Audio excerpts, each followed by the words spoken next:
Hello বন্ধুরা, বাংলা নিউজে আপনাকে স্বাগত। শুরুতে সংবাদের শিরোনাম, পরে বিস্তারিত জানিয়ে দেব আমাদের হাতে থাকা সর্বশেষ গুরুত্বপূর্ণ আপডেট বাংলা সংবাদ।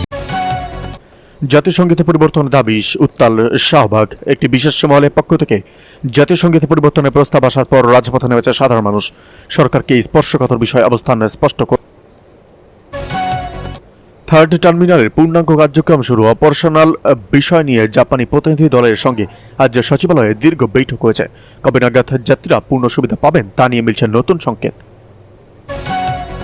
আদানির সাথে বিদ্যমান চুক্তির এবং বিদ্যুতের চুক্তি সংশোধনের বিষয়ে আজ দিল্লি থেকে একটি ইতিবাচক সংকেত এসেছে। নতুন এই ট্যারিফ কি গ্রাহক পর্যায়ে বিদ্যুতের দাম কমাবে? জামাতে নিবন্ধন ফিরে পাওয়া নিয়ে যা বলছে আইন মন্ত্রণালয়। উচ্চ আদালতের নির্দেশনার পর জামাতে ইসলামের রাজনৈতিক নিবন্ধন ফিরিয়ে দেওয়ার আইনি দিকগুলো খতিয়ে দেখা হচ্ছে। খুব শীঘ্রই চূড়ান্ত সিদ্ধান্ত আসতে পারে বলে ইঙ্গিত মিলছে। জুলাইয়ের জাতীয় সংসদের উপর ভিত্তি করে প্রস্তাবিত গণভোট নিয়ে বিএনপি ও জামাতের মধ্যে মত পার্থক্য এখন তুঙ্গে। জোটের ভবিষ্যৎ নিয়ে দু দলের নেতাদের ভেতরে কি কথা চলছে তা এখনও অস্পষ্ট। প্রধানমন্ত্রী হিসেবে তারেক রহমানের প্রথম দিল্লি সফরকে কেন্দ্র করে ভারতের পররাষ্ট্র মন্ত্রণালয়ের দফায় দফায় আলোচনা চলছে। গঙ্গা পানি চুক্তি এবং জ্বালানি সংকট সমাধানে বড় ধরনের কোনো ঘোষণা আসতে পারে কিনা তা নিয়ে চলছে চুলছেরা বিশ্লেষণ। আন্তর্জাতিক বাজারে তেলের দাম বাড়ায় দেশের উচ্চশিক্ষা প্রতিষ্ঠানগুলোর কার্যক্রম সচল রাখা নিয়ে শিক্ষা মন্ত্রণালয়ে আজ জরুরি বৈঠক হয়েছে। রাসায়নিক ব্যবস্থার নতুন কোনো ঘোষণা আসছে কি তা নিয়ে উদ্বেগ রয়েছে। রাষ্ট্র সংস্কার কমিশনের সুপারিশ আমূল বদলে যাচ্ছে সিভিল সার্ভিস। বিসিএস ক্যাডার সার্ভিসের নিয়োগ ও পদোন্নতি প্রক্রিয়ায় বড় ধরনের পরিবর্তনের সুপারিশ করেছে রাষ্ট্র সংস্কার কমিশন। মেধার মূল্যায়নে কি নতুন মাপকাঠি থাকছে? এদিকে ফ্যাসিবাদের কদম কদম যাত্রা থামিয়ে দেব বললেন জামায়াত আমির। গণভোটের গণরায়কে অস্বীকার করার মধ্য দিয়ে বাংলাদেশে নতুন করে আবার ফ্যাসিবাদের যাত্রা শুরু হয়েছে বলে মন্তব্য করেছেন বিরোধী দলীয় নেতা ও বাংলাদেশ জামায়াতে ইসলামীর আমির শফিকুর রহমান।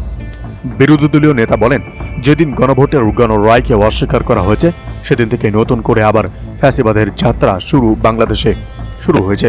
আমরা এই যাত্রা কদম কদম যাত্রা থামিয়ে দেব এবং আমরা এগোতে দেব না। আজ সোমবার দুপুরে ঢাকার জাতীয় প্রেস ক্লাবে জাতীয় গণতান্ত্রিক পার্টির 46তম প্রতিষ্ঠা বার্ষিকী উপলক্ষে এক আলোচনা সভায় প্রধান অতিথির বক্তব্যে শফিকুর রহমান এই কথাগুলো বলেন। 46তম প্রতিষ্ঠা বার্ষিকী বিপ্লবী শপথ বাস্তবায়ন করব জুলাই সনদ শীর্ষক এই আলোচনা সভার আয়োজন করে জাকপা।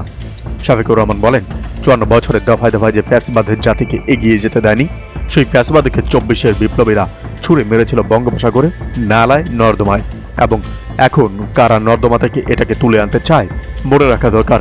এই প্রজন্ম প্রমাণ করে দিয়েছে তারা জেগে উঠলে মাসের পর মাস, বছরের পর বছর আন্দোলন করার প্রয়োজন হয় না। তাদের বুক চিতিয়ে যুদ্ধ করার সিদ্ধান্তই ফ্যাসিবাদের কলিজায় কাঁপন ধরিয়ে দেওয়ায় যথেষ্ট।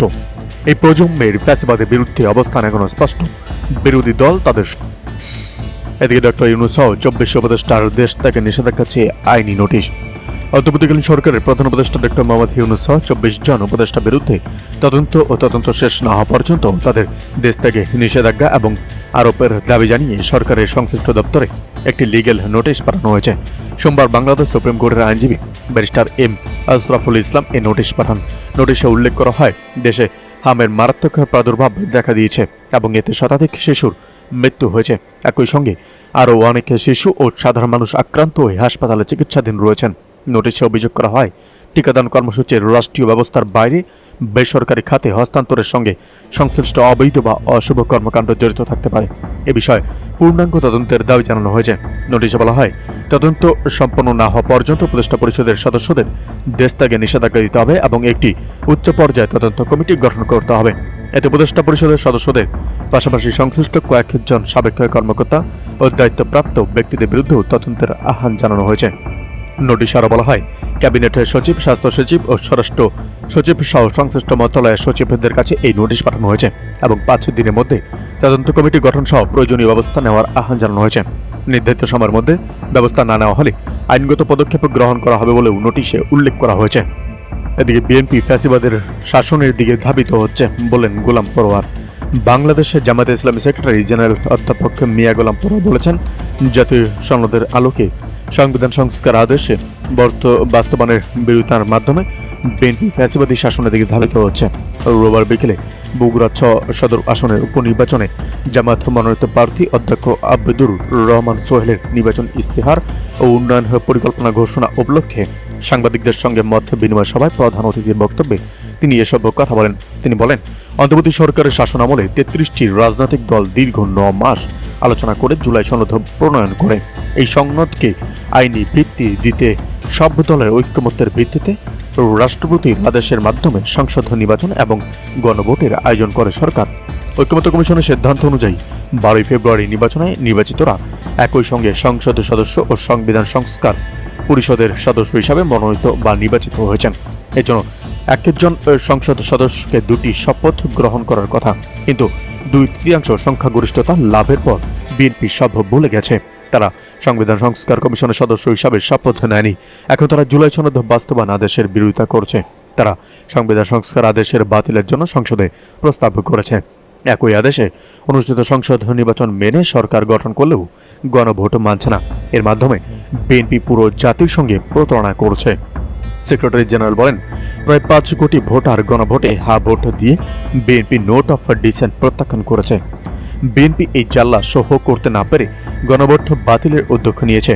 একটি প্রকৃত গণতান্ত্রিক রাষ্ট্র কাঠামো মেরামতের জন্য যেসব সংস্কার প্রয়োজন, বিএনপি সেসব সংস্কার প্রস্তাব বাতিল করে মূলত ফ্যাসিবাদী শাসনের দিকে ধাবিত হচ্ছে। জামায়াত ইসলামী বগুড়া শহর শাখার আমির ও বগুড়া 6 আসনে উপনির্বাচনে তিনি বলেন এসব। এদিকে বিএনপি মানুষের গণরায়ের সঙ্গে প্রতারণা শুরু করেছে বললেন সারজিস আলম। নির্বাচনের 1.5 মাস পার হতে না হতেই বিএনপি মানুষের গণরায়ের সঙ্গে প্রতারণা শুরু করেছে বলে মন্তব্য করেছেন এনসিপির মুখ্য সংগঠক সারজিস আলম। তিনি বলেছেন, আজ যদি আবার জাতীয় নির্বাচন